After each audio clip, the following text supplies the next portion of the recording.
Hello there and welcome to the English Language Club. It's a Tuesday, so it's time again for our Hangout. I hope you're all doing really well. Give us a thumbs up if you can hear us and see us okay. My name is Colin Munro and I'm joined as ever by my very good friend Tony Culper. How are you doing, Tony? I'm doing really well. Excited to be here today. We have so many people have already said hello in the chat. We've got Lolly Lolly, one of our members. Welcome to you. I'm Frong. I'm not sure if I'm pronouncing your name correctly. As always, please let us know how to pronounce your name if we don't do it correctly. Mudasir Khan, welcome back. And Balbal, Alexander, welcome back. We've also got maybe some new faces, Miriam and Peyton and Masa. Masa Kayal, so very exciting. Bijou, Chuk, Zenith, a lot of new names here today, so exciting. Great. Well, you're all very welcome. So we've got a few questions already, but earlier this week I was going through some of the comments on some of my videos, and for a couple of them I said we're going to talk about this question in the live stream. So we'll cover those ones first, and then we'll get to the ones that we've got in the chat. But keep them coming. We will get to them. We just don't always get to them straight away. Yes. So the first question I have here is, okay, I have a doubt. He leaves his job next week, or he is leaving his job next week. Which one is correct? Please explain to me.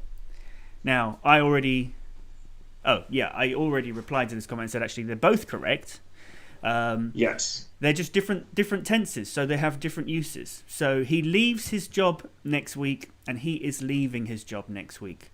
Now, so he leaves his job, that's present simple, and he is leaving his job next week, that's present continuous. But they're both referring to the future. So what's going on there, Tony? Yeah, so this is one of the really interesting things about future tense in English is that most of the time we actually use a present tense to talk about future activities, especially if it's something that we're planning or expecting, right? So we use the present continuous very commonly for something that's kind of scheduled or arranged, like the train, or I'm going to the I'm going to the market tomorrow, or something like that. Something that you're planning to do, or that you are hoping to do, or that you would normally do.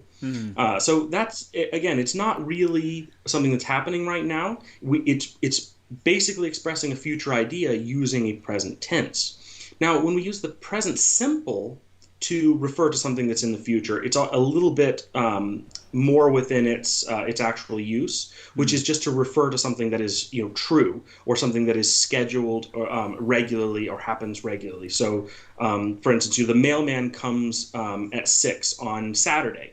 It could be any day of the week, and you could still say that because it's true now, even though it's actually going to happen in the future. So if he's talking about something that's kind of scheduled ahead of time, the future, or the present simple, makes a lot of sense to talk about the future. Like, he leaves his job next week. Maybe that's been scheduled for a long time. Right now, it's just kind of a true fact. Whereas if it's something he's planning to do, and so he's expecting to do this, but it's not necessarily like a set regular thing, that's when you would use the present continuous. There's a lot more we could talk about, and in fact we will. We have a whole section in our the second half of the Inside English course that's going to be about future, not just future tenses, but how we talk about the future. Because again, we use present tenses in English as often as not to refer to future. I think a lot of people even say that there is no future tense. There's just lots of different ways of forming the future. Yes. And, that's a valid point of view. Like what we've talked in the past, we talked last week quite a lot about how there's so many different technical terms for the same thing that, the technical terms aren't really that important. But yeah, right. So the important thing is there are lots of different ways to talk about the future, whether you call them a tense or not. We do in the course. I think we just think it's easier. We think it's important because it shows how English is structured, and there are exceptions to that rule. But if you look at the overall structure, it does make a lot of sense that there is a future tense. I've been in arguments with this before where linguistic type people argue over whether English has a future tense, and it's to me it's just kind of a bit of a waste of time because we have to teach how to speak in the future. Yeah, so we have to talk about the there's future. not really so a whole lot. Whether you call it a tense or not is irrelevant, doesn't? I mean, yeah. Exactly. Yes. Right. So the next comment we had is this one. Win Hao says, "When I say I lived in New York, does it mean that now I don't live in New York anymore? I understand that past simple talks about a singular action happened and finished in the past. But in your video you say that the sentence is similar to I have lived in New York and they can be interchangeable. I'm a bit confused. Please explain it. Thank you in advance." So, I would say when the past simple, it does refer to a singular action in the past, but it refers to a specific moment. So, therefore, you're not saying anything about now or any other time other than that moment that you're talking about. So, I lived in New York. We use that example a lot. So I think I've used it before in older videos, and we do use it a lot in Inside English that we're working on at the moment. On its own, within the context of a conversation, it would normally be clear when specifically you're talking about. You would always say, "I lived in New York last year," or "I lived in New York on this date."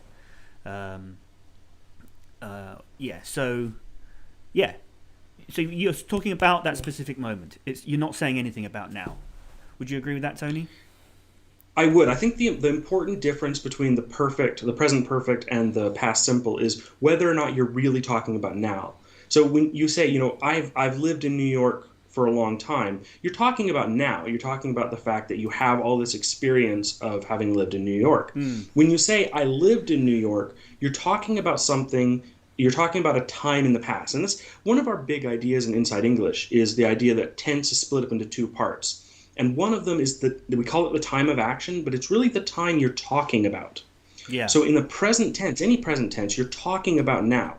So in a present perfect, you're talking about now, and how it's affected by an action that was in the past. But when you're talking in the past simple, you're talking about some time in the past. That's the time that you're referring to. So another thing, though, is like that specific definition about a past simple is used for something that's a simple event, a singular event, and something that's already finished isn't always true. That's a good example of when to use the present or the past simple. But the simple type of action refers to when we're not making any kind of assumptions or statements about how long the action took, whether it's over, whether it's ongoing, or anything like that. So for instance, I could say, I have lived in Canada for many, many years, but I could also say I lived in Canada during the financial crisis of 2008. And so that's a true statement, because even though I'm not done living in Canada, I still live in Canada, but because I'm talking about the past there, I wouldn't use the present perfect. I'd use the past simple, even though it's not an action that's done. Because you're and it's talking not a singular about event. that moment. You're not talking about now and all the experience that you have living in Canada up to now. Exactly. Yes. Yeah. So you use the past simple when you're talking about a past time, not so much about the event, but about the time. If you're talking about that time, whether it's singular or completed or not, then you can use the past simple. But if you're talking about now and the fact that you've completed all of this, that's when you use the present perfect. Yeah. Great. So that's a really interesting question, and because it really kind of digs into our core ideas. Yeah, and it digs into why tense can be so confusing. And that's what Inside English is all about, making tense make sense. So Yeah. Yes. It also shows that one of the things I don't like about learning tense in a lot of textbooks is that you get a list of different, like how each tense is used. And the problem with that is both of those examples showed that sometimes there's overlap. Yeah. Both of those examples, the question was, well, you can use either. It depends on the situation. And so that's why understanding what the tenses mean at their kind of core will help you figure out which one to use depending on what you're trying to say, instead of memorizing a list of different use cases. Mm-hmm. Yeah. Great. Okay, so we've got a few questions. See them coming in. We're just going to work from the top, though. So if you have asked a question, please be patient. We will get to it. So yeah, bring them in. Yeah. First question from Lolly Lolly. Please, what's the difference between shout, scream, and cry? Thank you, teachers. Well, thank you. Great question. So shout, scream, and cry. It's funny, you know, a lot of these words can sort of be used, have different meanings. Like cry, for example, it can mean, you know, somebody is crying because they're very upset, but it can also mean, it can also be very similar to shout, especially when it's part of phrasal verbs. Cry out. To cry out is like shout. Is almost the same as shout out. Exactly. So, yeah, and then go on. There is a difference. So this is something that if you are doing a lot of more complex writing, this kind of the nuance between words and what exactly they mean begins to be important. Shout it means one of two things. It either means you're like speaking with a lot of strong emotion, like you're shouting or yelling at someone, or it just means you're talking in a very loud voice. It's a loud sound, whereas screaming is where you're kind of stretching out your vocal cords and you're making a harsh, shrieking, grating noise like in what you're saying. Yeah. That's really unpleasant to hear.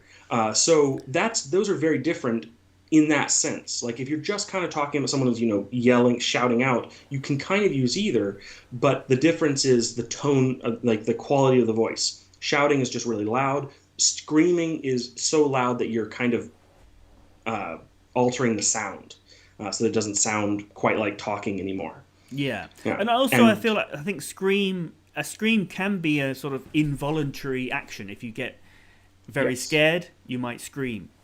If I don't know, something really scary happens. Both scream and cry often refer to when you're not actually saying words.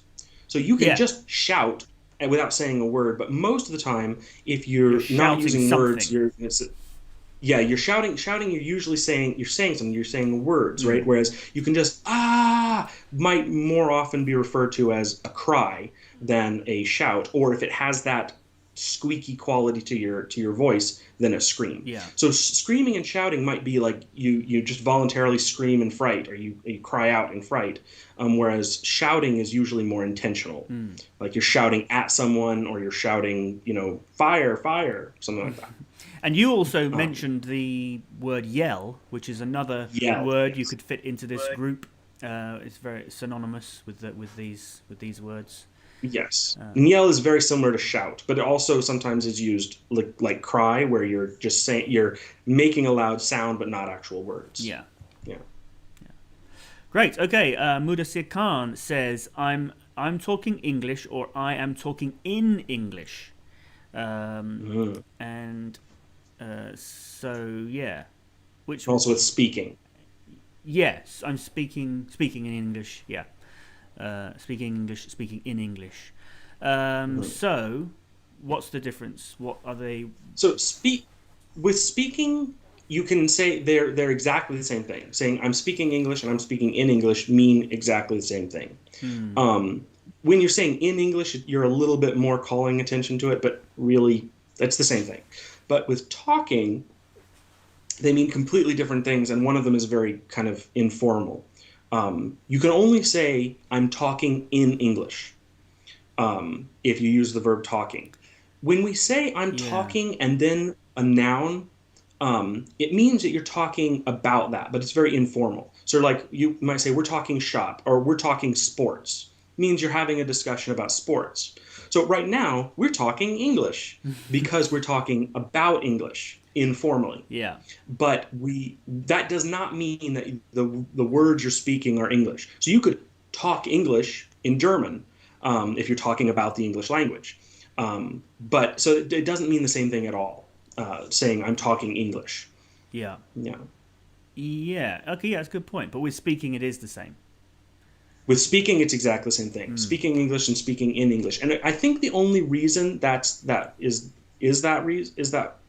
think the only reason for that is because there's this idiomatic kind of a shorthand when you say talking and a noun. You're talking politics, talking sports, talking climate.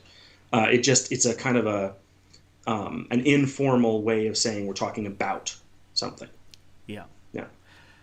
Great. Okay, so Mariam Mary says, hello, which one is correct? All of them were or all of them was? So now, when you use the word them, you're referring to something plural. You're referring to more than one thing. But the word was is only used for the third person singular. So the correct one of those is all of them were. We would always be them were, not was. And so this is usually pretty easy. Like were is referring to anything that's plural. Was is anything that's singular. So not anything. Person was, I was. Oh yeah, I was. Yeah. Sorry? No, you're right. Yeah. But the difference is, but the only exception to that is words that are themselves singular but refer to a large group of people. Like everyone. You say everyone was, even though everyone is obviously plural, the word itself is singular. Yeah. But for the most part, this is a really easy one. Were is for anything plural, was is for anything singular. Yeah. Most of the time. But then it does get more complicated when you say things like, if I were you. But that's getting into conditionals and things, which is a whole different subject. That's when we're talking about, and even then, you can say if I was you, like it's going to be understood. Again, subjunctive is like one of the other things that people argue about a lot, whether it exists. I want to answer Peyton's question: who is the teacher? The teacher is Colin Munro. He's been teaching English as long as I've known him. He got started in South America teaching ESL and started doing a YouTube channel because he's amazing. And so he's a great teacher. He's got a lot of really cool YouTube videos. So if you haven't, definitely check them out. Right. Thank you very much, Tony. But also the teacher is Tony, because he is probably one of the smartest people I've ever met. And that's why I got him here on these live streams to help me out, because sometimes dealing with all the technical stuff and trying to think and answer questions all on my own is quite difficult. So having Tony here to help me with that is very helpful. I'm more the technical consultant on things that are more complicated than most people need to know. Right. Okay, great. Masa Kayal says hello. Hello there. Hi there, Masa. Very nice to see you. M Zohaib says hello. How are you? We're all great. Balbal's here. Great. Let's see. We've got a lot of hellos, not so many questions. Mm-hmm. Okay. Let's see. So Balbal has a question. Go for it. Oh yeah. I have no apple, or I have no apples. And that's a really interesting one, because, I mean, just that particular phrase, 99 times out of 100, you're going to say, I have no apples, right? Just generally speaking, the number 0 is considered plural. We have no cats. There are no cars in the parking lot. So it's a funny thing. I once heard that the number 1 is singular and all other numbers are plural, which includes 0 and negative numbers and things like that. And most of the time that is true. And even like 1.1, I have. Right. Yes. We have 1.1 apples. Yeah. Or even 0.1 apples. Yeah. Whereas if you specifically call it out as a fraction, you could say we have 1/10 of an apple. Yeah. So generally speaking, the only time you're going to use singular for any number other than, or for something like 0, is if you're really specifically calling out that there is only one of them, or if it just doesn't make sense for them to be um, uh, only one. So an example would be, let's say you come to sit down in a room and everyone was already sitting in all of the chairs. You can say, there's no chair for me, right? So there's 0, but you're specifically calling out that it's not that there's no chairs. There are chairs, but you don't have one. So the one chair you need isn't there. So that's when you would specifically use none or 0 with a singular noun. Now, can I add here? Balbal says, I have no apple or I have no apples. But that's not the only two options. I think normally what people are going to say is, I don't have any apples. Yes, I agree. So, and this is getting into, again, what we talk about in Inside English, about the structure and the importance of auxiliary verbs. So the structure of a negative sentence, and how with auxiliary verbs and the subject, it's always the same. No matter what the verb, no matter what the tense. Yes. It would always be, well, the positive is always subject, auxiliary verb, main verb, and then the negative would always be subject, auxiliary verb, not main verb. Right. No matter what the tense, no matter what the verb, doesn't matter if it's irregular. It always follows that pattern. So I have no apple. It's unusual. That's not you would normally say, I don't have an apple or any apples. And this is actually something that you might notice. We don't talk a whole lot about trying to sound more like a native speaker, though obviously that's a lot about what we're doing is to help you sound more like a native speaker. This is a good example of something that doesn't sound usual in English, but might sound very usual in other languages, very typical. So it's going to make you sound more like you're not a frequent English speaker if you're using phrasing that would be more common in a different language. Another example is the double negative. English is one of the few languages that doesn't allow double negative. So you don't say, in Spanish you would say, I don't have nothing. But in English, you do not say that. You say, I don't have anything. So the I don't is paired with still a positive thing. Like, I don't have any apples instead of I don't have no apples. So if you say I don't have no apples, you're going to sound like someone who's not either speaking English properly or someone who is just very, very poorly educated. There are some places where that's the local kind of dialect, is that they say things like that. Yeah. So that's an interesting one, and a good what Colin brought up there is if you're using that structure for saying negative things, that's almost always going to be the way you want to say it. Most of the time in English, if we use some other weird way of saying not, like that something is not, it's usually for poetic purposes rather than for actual communication. Yeah. For communication, yeah. Subject, auxiliary verb, not. Yeah.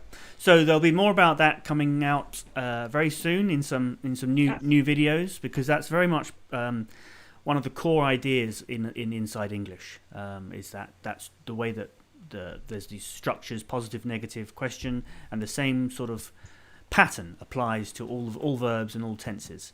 And it's one of the things that I think gets forgotten, because it does really make tenses much more simple when you remember that. So anyway, yeah, more of that coming soon. Susanna has a couple of interesting questions. I'm not sure I understand this first one. I do. Oh, you do? Unfortunately. Oh, good. This is why you're here, Tony. Okay, so the word gun and appropriation don't really belong together. There's not any gun appropriation or gun going into appropriation. What's going on here is that this is talking about legislation. Like passing laws. An appropriation bill or law or draft or whatever it's called in different countries is something that's involving raising money. So it could be taxes or fees or whatever. An appropriation bill or law is about raising money. And so what people will do oftentimes is lawmakers will add extra things to an appropriation law because nobody wants to vote against the law that's raising money because the government needs money to work. So they'll often put all kinds of crazy stuff in those laws that don't really belong there, that aren't anything to do with raising money, because they're hoping that people will let them go through. So when you hear about things like things being put into appropriations, that's what this means. So if someone's talking about putting their own projects into appropriation or putting either gun control or gun rights or whatever, everyone does this, so it's not only one side of any given issue. That's what it's talking about. It's not specific to guns. This just means if you hear that, it means someone put some line about guns into a law that really wasn't about guns. It was about raising money for the government. So putting something into appropriation is a sort of American politics technical thing. It's not just American politics, though it definitely comes up most there. Yeah. I've seen it in Indian politics, New Zealand, Canadian. I can't think of an example off the top of my head for UK, but it's a pretty broadly, for any kind of a parliamentarian or congressional system, they use this same terminology. Okay, so while we're on the subject of politics, then what does approval rating mean? That's Susanta's follow-up question.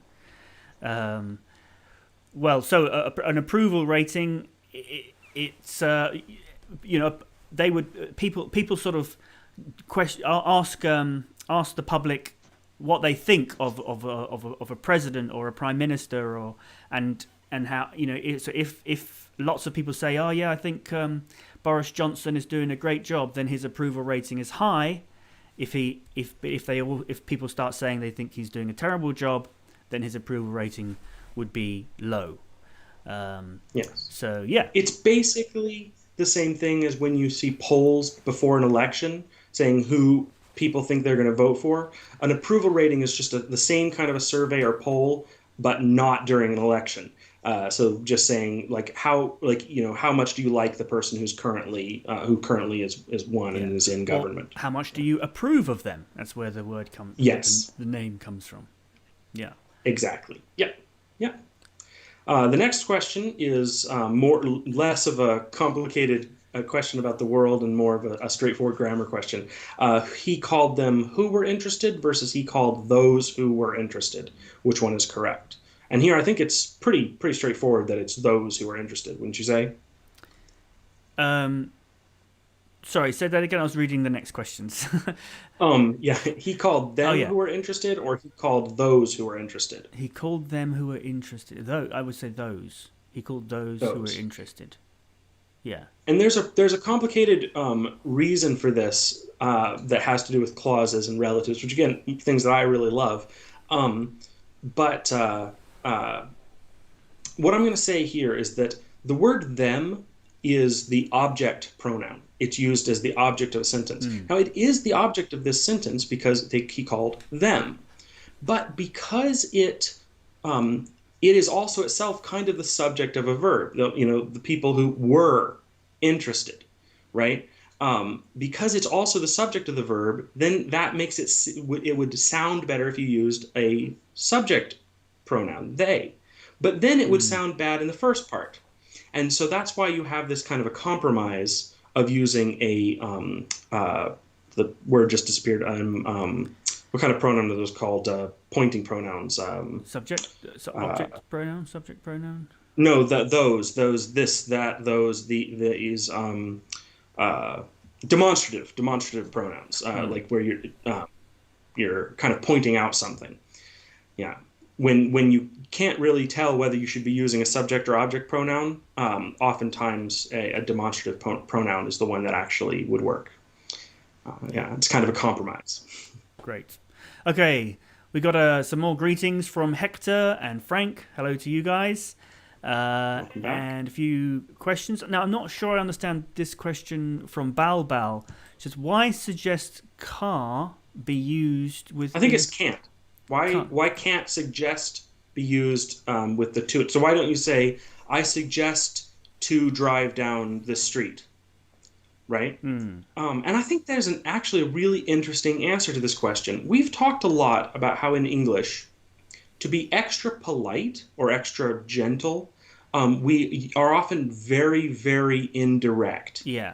Right? So, instead of saying, pass me the mustard, we say, can you pass me the mustard? Even though obviously you can, you're able to. You're just being indirect to be polite. Exactly. So suggest is always going to be something that's considered polite. You're being polite. So it's got a little bit of built-in indirectness. We don't suggest to do something. We suggest that you do something, right? And I think that's all there is. It's but just we don't always say that. You can say, I suggest you study for your exam. Exactly. Yes. That is a good example of a word that is often, like we talked about. There's sort of in English contractions for whole words. There's words that are just left out, even though they're still there in the sentence. We just don't say them or write them. So that is often dropped out. But I think that's why we don't specifically use infinitives with it. There's more complex grammatical reasons I don't want to bother talking about because I think this is the real reason why, and it fits in with a lot of the other things we've been talking about. In English, if you want to be extra polite, be more indirect. Yeah. Yeah. Great. Okay. Well, thanks very much for the questions so far. There is one more from number 1. We'll get to that, but keep the questions coming in. And if you are watching, give us a thumbs up. It really helps with, helps people to find us in the future, and it also helps YouTube to know to remind you when we are uploading videos or going live. So give us a thumbs up. Number 1, and please give us some more questions. Yeah, we need more questions. Yeah. So number 1 says, "Hi sir, what's the difference between the past perfect and the past simple tense, and how can we improve our English speaking skills and vocabulary?" So we've got 2 good questions there. And you know what, actually, this second part, how can we improve English speaking skills and vocabulary, that's a really good one to open up to everyone watching. So if you've got any ideas, if anything that's helped you with your speaking skills and your vocabulary, let us all know in the comments. It'd be great to talk about some different techniques, different methods that you use for those things. So either speaking skills and vocabulary, because that is something that people do find difficult with. If you don't have someone that you can speak to, what can you do, or what have you done to help with your speaking skills? Let us know if you've got any good ideas in the comments. So going on to the first part of the question, what is the difference between the past perfect and the past simple? So first of all, just wanted to say that we actually, I think it was the second question we did on the live stream, was a really good example of this. So if you joined us late, that might be a good idea to watch the live stream again from the beginning, because you'll get a really good explanation that we already talked about that. Yeah. But we can talk about it again, seeing as there's nothing else, nothing else coming in the chat. No. So past perfect. Well, so I think, wasn't the one before the present perfect and past simple, because they're often confused as well, because no, it was past. Oh no, yeah, that's right, past perfect. This is a past perfect. Yeah, that's right. I didn't notice that. Yeah. So because the present perfect is this is the present perfect and the past simple are often confused, because they are kind of both talking or referring to the past. Yes, an action that happened in the past. But the reason it's called the present perfect, even though there's something about the past in it, is because you're talking about the present, but something would have happened in the past which affects the present. Right. So, for example, I have lost my keys. That's a famous example from a textbook that I use a lot. That means that now I don't have my keys and that's because at some point in the past I lost them. So I have lost my keys. That means now. But if I just said, yesterday I lost my keys, that means in the past, yesterday I lost my keys. But I'm not talking about now. Maybe I found them. Maybe I didn't. We don't know. I'm not talking about that. I'm talking about the fact that in the past I lost them. So that's what the perfect means. It means that there's something you're talking about some time, but something further in the past is affecting that. So right. And in the present something is affecting now, present perfect. But if you just want to talk about the past perfect, you just sort of move that all back. So you're talking about a specific time in the past and something that affected that from even further in the past, if that makes sense. Yes. So the main pattern of when you see the past perfect is actually with the simple past. So what you use the simple past to talk about, some time in the past. So if in what you're talking about, you're describing an event that had at that time already happened, then that's when you need to use the past perfect, because you're already talking about the past, but you need to refer to an event that happened even further in the past. So, for instance, talking about the losing your keys, you could say, I got stuck at my front door because I had lost my keys. Right? Yeah. So you're talking about that time when you're trying to get into your door, and you're saying sometime before that you had lost your keys, and in that time you didn't have your keys. So you're talking about that, the result of that.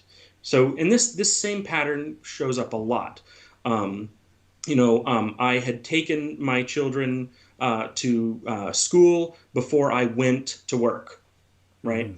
So you're talking about a time, so you're talking about going to work, and you're talking about an action that took place even earlier than that, like I had already taken my kids to school or something like that. Yeah. Right? I was sick because I had eaten too much ice cream. Yeah. Exactly. Yeah. So yeah, we don't always just talk in one tense. We're often talking in lots of different tenses, even within the same sentence. So a sentence is not in one tense. Each verb is in one tense, but you can have more than one verb in two different tenses in the same sentence. Yes, and frequently do. Yeah. The present tenses are often used together, and again, that's probably more why the present perfect is called that. Historically, is because it's used in conjunction with present tenses more often. The past tenses are used a lot together. We also use present tenses mixed in with future tenses a lot. And we frequently find a simple tense combined with either a continuous or a perfect. Great. So what about that improving our English speaking skills and vocabulary? We was hoping that some people would share their own tips, but we can definitely get started and share some tips of our own. It's a tough question. What are your ideas? Well, the thing that I've always said, the best way to improve your English speaking skills by far is to be able to speak with a native speaker on a regular basis. And some people have this opportunity because they live in an English-speaking country, and so they're talking to people at work or at school or in the supermarket or whatever. Other people don't. You might live in a country where there aren't very many native English speakers, but maybe you might live in a place where there is tourism, in which case you might be finding native English speakers that are tourists. So you can maybe go to touristy locations and try to talk to foreign tourists. Another would be maybe you could find people who live in your country that work there for government or business or whatever, and might be interested in learning your language, and you can kind of get together with them and you can help them learn your language and they can help you practice your English. A lot of times people are too maybe concerned or self-conscious to want to approach someone who is a native English speaker if they don't think their English is that good. Yeah. But for the most part, this is something that people are always interested in speaking to people in their own language, especially if they're somewhere away from home. Yeah, and on the subject of improving English speaking skills, you mustn't be afraid to make mistakes. I've seen so many students that are quite shy and almost feel like if they make a mistake, that's like the worst possible thing. But I think with something like learning another language, if you're not making mistakes, then you're not trying hard enough. You always need to be pushing yourself beyond your level of skill in order to figure out, in order to learn. That's how we learn, right?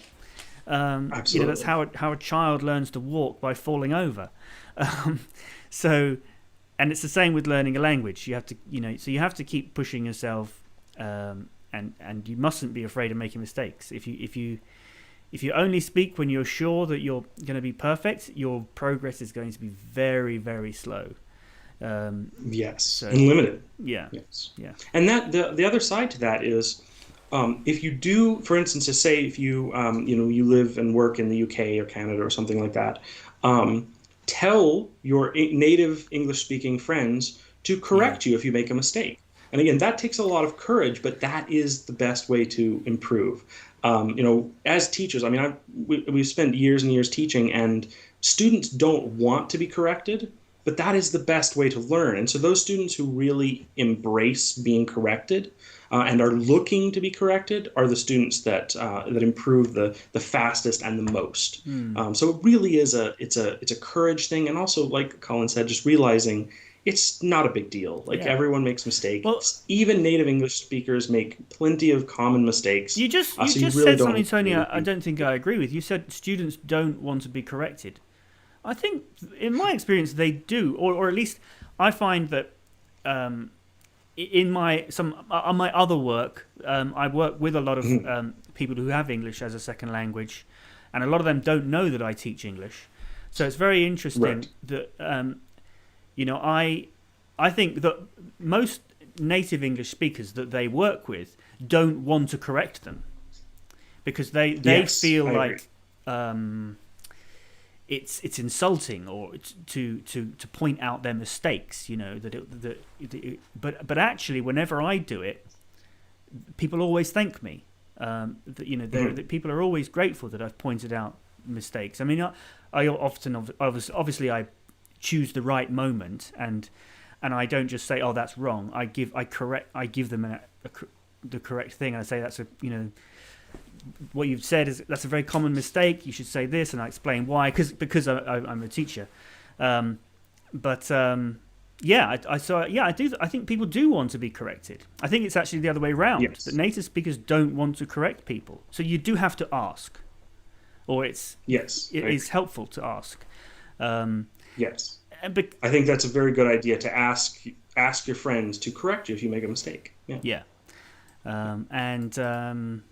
Because otherwise you can end up with some, deeply ingrained mistakes, and it's very difficult to then start speaking correctly when if you've said something thousands of times and no one's corrected you, and it becomes very difficult to get that right once you've learnt it so well, but wrong.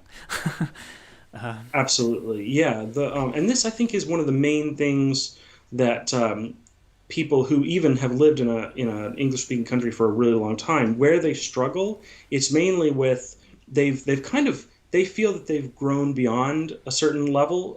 They're not asking questions, and they're not working at their basic grammar. They're more looking at idioms and more complex things and their pronunciation and stuff like this. And so oftentimes they will carry through a very, very simple basic grammar errors, like not using the structure correctly for, say, negative sentences, or the double negative, like I was saying earlier, or one thing that's super common is just even subject or object pronouns. I've spoken to people who had really worked on their pronunciation and their idiom, but still didn't use the correct pronouns. And I think that's just what's happening is, at some point, they feel like they've moved beyond that, but they had some things that they were missing, and then no one ever wanted to correct them because they felt like it was rude.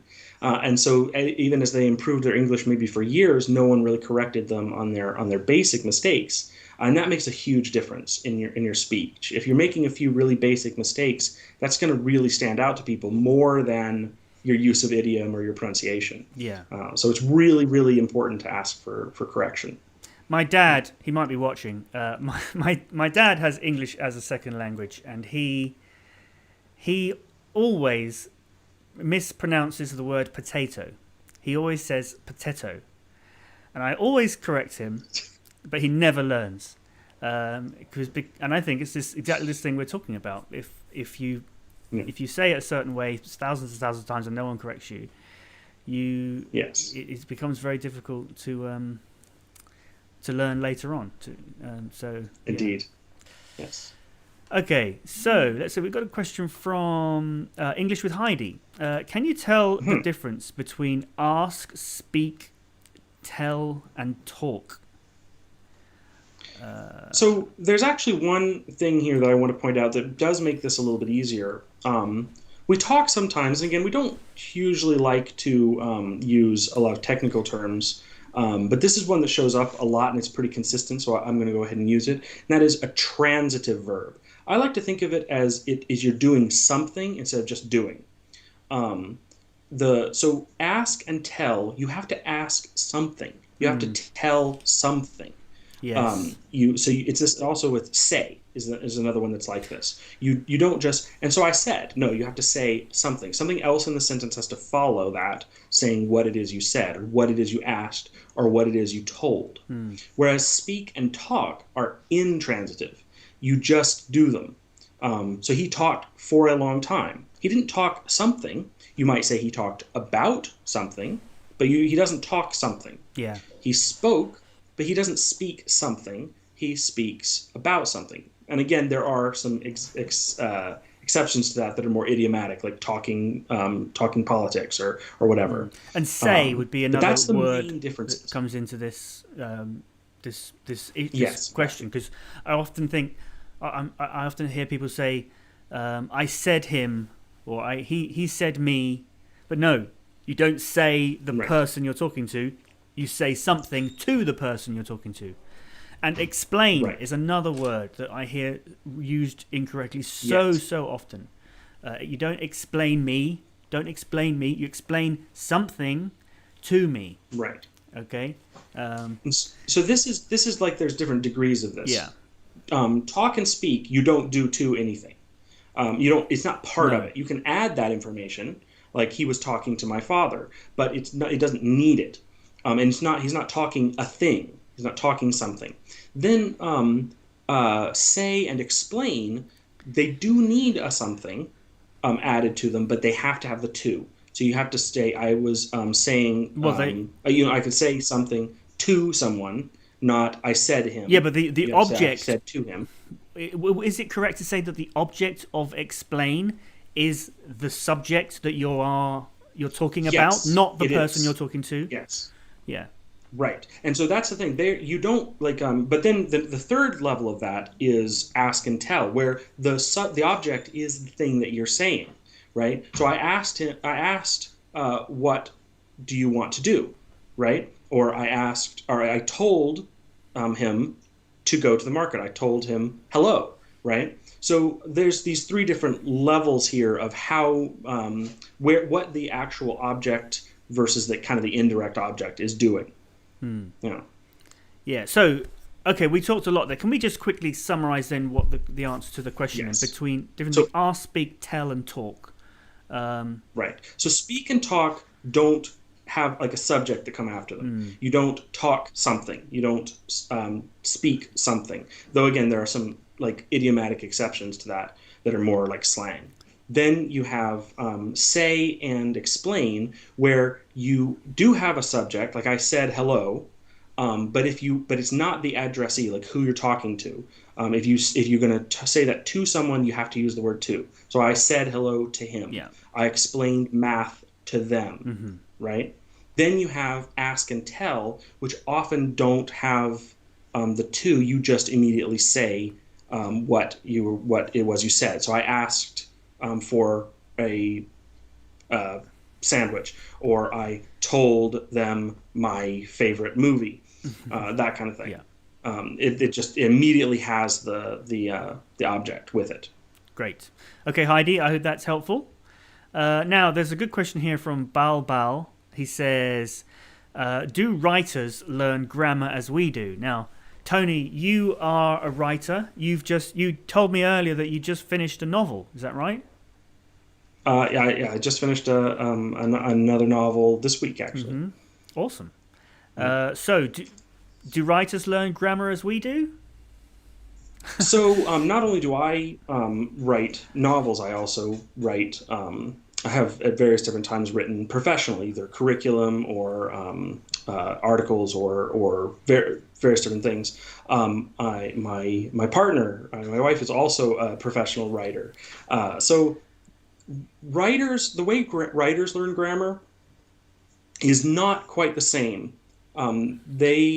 The grammar that you use for writing is generally much more formal, but also it depends. So, like if you write action movies, then the grammar you're using is going to be a little bit different, less formal than if you're writing scientific research papers or journal entries or something like that. The way I kind of look at it, like so, for instance, if you're an actor, the way you learn pronunciation and speech and accent is very different than if you're just learning that in order to speak every day. Because the way, especially if you're a stage actor, the way you say things has to be exaggerated, or it has to be extremely clear in ways that you don't need to if you're just talking to a clerk or a taxi driver or your family. Now, sometimes some of the things that they use can be helpful, but it's a little bit of a different thing that you're learning. And the same is true for if you're learning grammar for everyday communication, or if you're learning grammar specifically for writing. It's a little bit more intense, and you spend a lot more time obsessing over everything that you write to check to see how it goes. But the basic rules of grammar are exactly the same. Yeah. And I think there's a big difference between learning English as a second language and then learning about how to write and how to express yourself through writing in your first language, whether that's English or not. So yeah, I guess it is very different. Especially, I think once they get more similar, the higher level you get. Like if you're writing a paper for you're a university student, or you have a factory job and you have to write a memo or something like that, then you're probably, if you're a native English speaker, you're not really putting any extra thought into your grammar or any of the other rules, syntax or diction or anything like that. Whereas if you're, a literature professor and you're writing a book, or you're a novelist who's writing a science fiction epic or something like that. Or a YouTuber writing a video. Yes, exactly. Then you have to educate yourself more on the grammar rules. And sometimes this comes the same way that you would if you're learning English for a second language, which is to as you're coming across a situation, you learn the correct rules for that situation. And so instead of like taking a giant course and learning all of grammar, you kind of slowly learn more as you use it. Yeah. Yeah. Okay, so English with Heidi wants us to go over ask, speak, tell, and talk again. Yeah, well, that was why I said at the end if you could just sort of summarize it, because we kind of went off on some tangents as we explained that. Yeah. But maybe just kind of summarize it again. So let's see. I'll go back to transitive and intransitive. Intransitive means there's not really an object. There might be an indirect object. So that would be speak and talk. Speak and talk are intransitive. Right. They don't really have a direct object. Yeah. You don't speak something, but you can speak to someone. So you can say, he talked for a long time, or he was talking to my father, but you can't say he was talking, or he was talking, well, I mean, again, that's not you a good can, example, but you just don't need to say he talked English, or he talked to exactly. me. Yes. Yeah. Then the other end of that, transitive, means it has to have, or it almost always has, a direct object, would be ask and tell. So you can have an indirect object. So you could say I asked for a hammer, or you could say I asked him for a hammer. That's fine. Or you could say I told them to go away. So to go away is the direct object. That's what you told, right? And then to told kind of usually needs both a direct and an indirect object. Actually, I would say explain fits, and then explain and say I've thought of a good way to illustrate this. Imagine a baby who's just learned to speak, and the mother might say, "He can talk." She's not saying what he talks about. She's not saying who he talks to. She's just saying the baby can talk. And she might say speak as well. She might say the baby can speak. He can speak. But it doesn't need an object. You don't need any more information. But you can't say the baby can tell. Tell what? No. Tell who? What's his? Tell needs an object. You need more. Yes. And it's the same with explain. And when you use explain, this isn't part of the question, but I'm adding it because I hear it so often. You explain something. So I am explaining or trying to explain this to you. But yeah, so I think that's a good way of looking at it. A baby can talk, but it doesn't need an object. A baby can speak, doesn't need an object. But it can't tell. But it can't tell unless... And a good question, a good addition to that is the word say, because when you say the baby can speak, you're not saying what it's saying, what it's speaking, because you can't use the word speak to do that.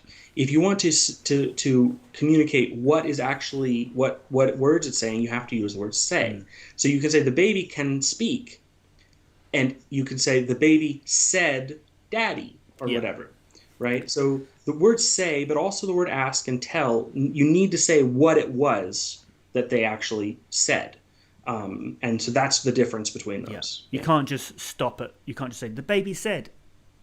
It needs to say you have something. To say, the baby said da. Right. Yeah. Or you can't say the baby is asking. You have to say, well, the baby is asking for a bottle or whatever. Yeah. Yeah, exactly. Does that make more sense, Heidi? I think that was better. Yeah. Okay. Well, the time has flown by. So I hope this was helpful. If you are still watching, please do give us a thumbs up. We really appreciate that. Let's see, how many have we got so far today? We're up to 17 so far, according to this. So if we could get that to 20, that would be awesome. Oh, it just jumped to 19 actually. I just saw. So great. Well, thank you very much for watching. There's, as always, you can join the English Language Club and you get a few behind the scenes clips every now and then if you want to show your support. Also, in the future, I do hope that we're going to be able to do more different things, maybe some Zoom calls where we can actually talk to you face to face, as we were talking earlier about speaking practice. So I hope to be able to do that. That might only be for members, so please consider joining if you want to support us. And as ever, we've got this Inside English course that we're developing coming very, very soon. We're about to start filming this week. So yes, it is coming. We are making progress on that. And if you go to the website, you can join the mailing list, and you will when the course Inside English is published, that will definitely let people know via the mailing list. So we haven't sent a lot of emails. If you are on there and you haven't received an email for years, don't worry, that's because I haven't sent any. I'm not going to sort of spam people a lot, but we will let you know when the course is available. So yeah, thank you for watching. We will be here again next week, so I really hope you can join us then. Bye for now.